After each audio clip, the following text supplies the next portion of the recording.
Move on to the Embargoed section for 10:30 p.m. tonight. Matt? Hey. On home form, is it harder to build a fortress when the stadium's so nice? It shouldn't be. I think, haven't they thought a lot about the, or to say, acoustic in the stadium? So it should sound very loud when the fans is behind the team. So I guess that's part of it. I think, as I said before, I think can we have that cohesion and energy between fans and team? I think there can be unbelievable sound and noise and energy in the stadium that hopefully can push us forward. Can I say about Fabio? Yeah. Everybody seems to have welcomed him back and be pleased that he's here.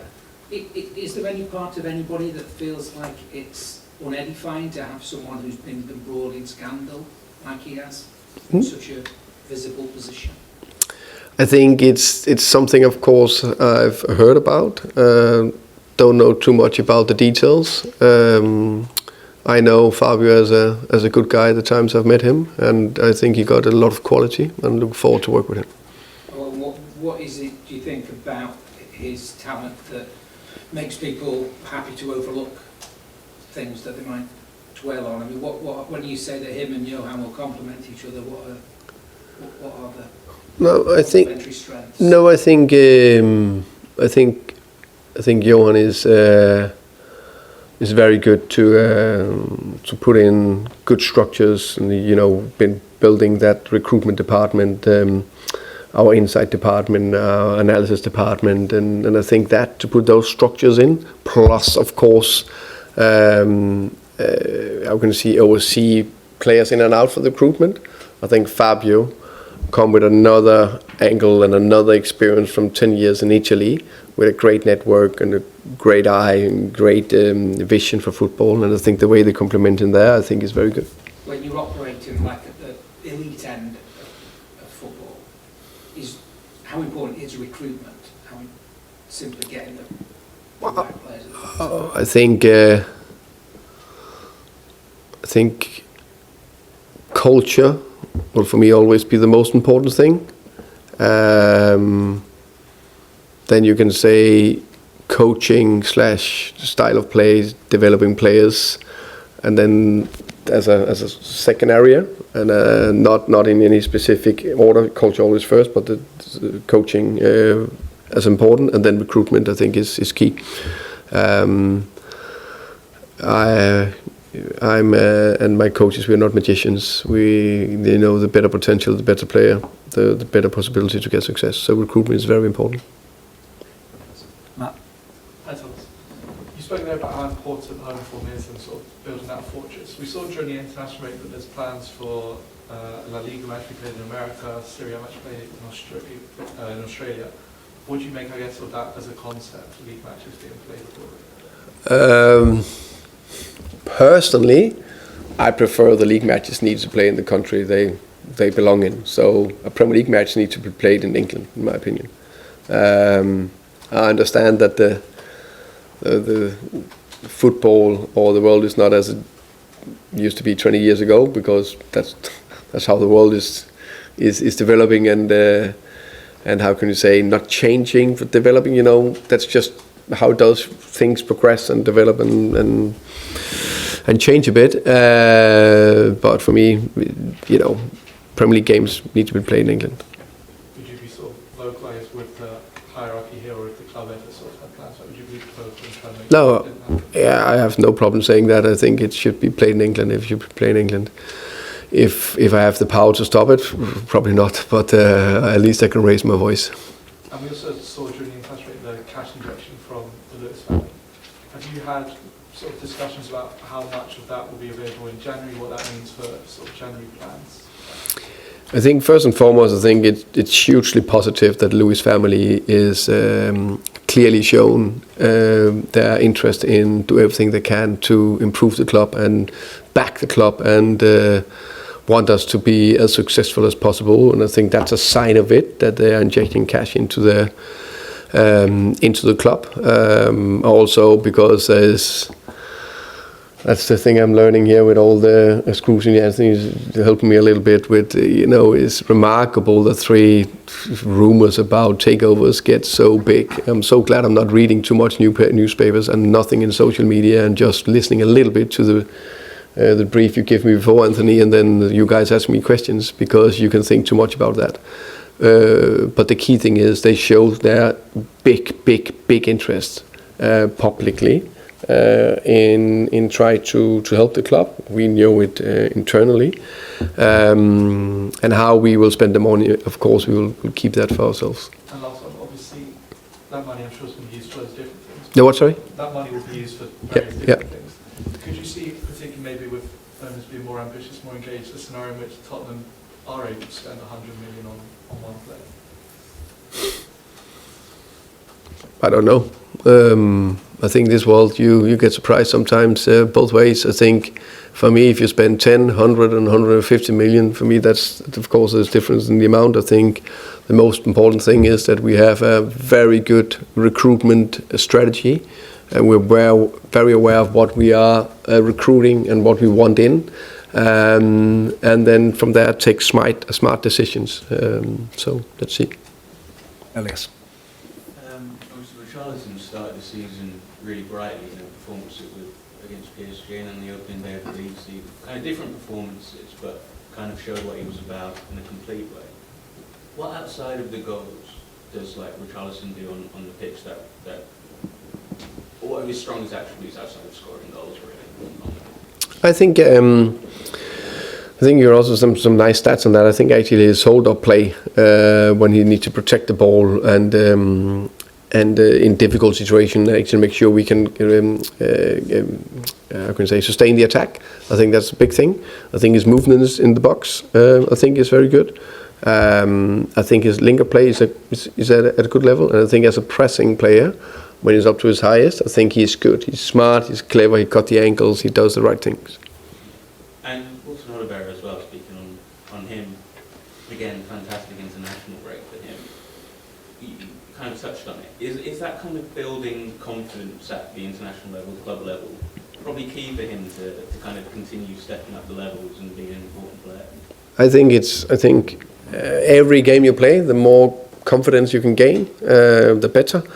And I think he's been taking his good form from us. I think he actually played some good games for us into the international team, on the under-21s team for France, scoring 4 goals. I think it was 2 assists. I think it was. It was very impressive, and some of his actions was at a high level. So you need to constantly build on that. Jacob. You talk about leading the fans in the home games. Do you think that you've given the fans maybe enough in those games so far? Enough what? In terms of performance, because you want the fans, but it's often the case that the fans respond to the team and the way that they're playing. But one thing I know is that it's very rare they can play a perfect game through 90 minutes. It's very rare you play a perfect game throughout the season. I've said it before, play 60, maybe play 10 perfect games. So that means there's 50 left where we can't excite every single minute. And I'm pretty sure the fans are in a way that if they see a team that is running very hard, fighting for the shirt and the badge, that do everything they can to try to win the game, I think that should be the foundation.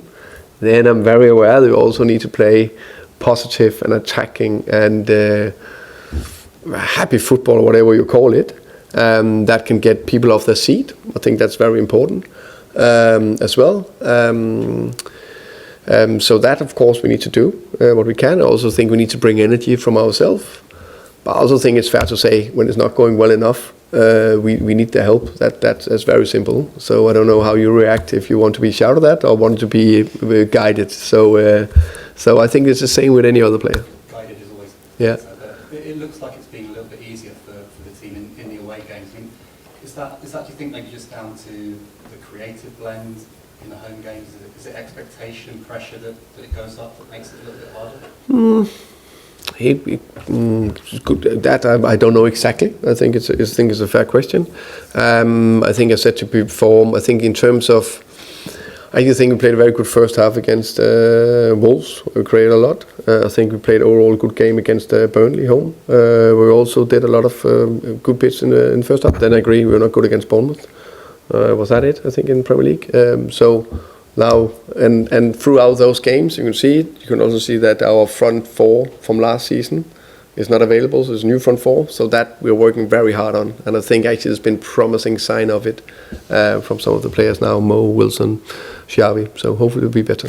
Just lastly, I know you said the World Cup's a long way away, but did you have anything to say to Jed Spence because he did qualify? What kind of mood does he come back in? I said congratulations to both Jed and Mohamed Kudus. Both of them qualified their countries to the World Cup, so that's a big thing. So, because Jed this week, he started twice for England, 2 different positions. He's putting in Rabona crosses against Latvia, so he looks like somebody whose confidence is really up. But, I mean, is the challenge now for him just to keep that going because he's been doubted in the past? Doubted that it was, sorry? He's been doubted in the past. No, yeah, well, of course. I think in life, but also in football, one thing is to get to the top or whatever. That takes hard work to get there. The next bit is to be able to stay there on a consistent level, which is even more important. So he just needs to continue, and I think it's fantastic. He got confidence. We need that. Finish with John, please. It's interesting what you said about the stats, looking at the stats and then looking at what you've seen with your own eyes. With Vicario, I think he's got amazing stats at the moment. Shots saved, goals prevented, passes as well. But yet there's a perception with some people that maybe he's vulnerable at crosses. Is that a fair assessment where he's at? Vulnerable at crosses or doing well? Well, both. Yeah. Yeah. I mean, is he doing as well as the stats? And is he as bad at crosses as some people say? Yeah, the last bit definitely not. I think actually Vic is quite good for crosses, if I'm honest. I think it's probably the most difficult area for a keeper because there's a lot of bodies in the box. You take a decision: are you going for it, not going for it? How brave can you be? I'm quite happy with him in that area. Can he improve? Yeah. I think that's natural. I think he had some crucial saves this season that really kept us in games at times. And any team need a good keeper that can pull that save out, because we normally face a team that also want to score, try to score. So, for example, against Leeds, I think he had some key saves in the end of the game. And with Kolo Muani, obviously he's a player that almost everybody's just seen on the telly. He's playing the World Cup final. Is he a man who can, once he's fit, can be the number one striker at this place? That's the idea. I think Kolo is a very good player. Very excited that we managed to sign him, and now really looking forward to have him playing some minutes and consistent minutes throughout some games, and hopefully show more and more what he's capable of. I think Kolo can play both as a striker, but can also play as a winger, mainly to the left. Could also play as a winger. So I think hopefully he can perform to his highest, and we can see him starting for us. How frustrating was it? It was a dead leg. It's a world record timeout for a dead leg. So a bit unlucky, that one. Yeah, I think that's very unlucky. I think it depends a little bit where it is and how much it bleeds and stuff like that. But the good thing is now he's fit and he's training, so hopefully we'll go in the right direction. Thank you very much. Thank you, guys. Thank you, guys. Thank you. Thank you. So let's have you here.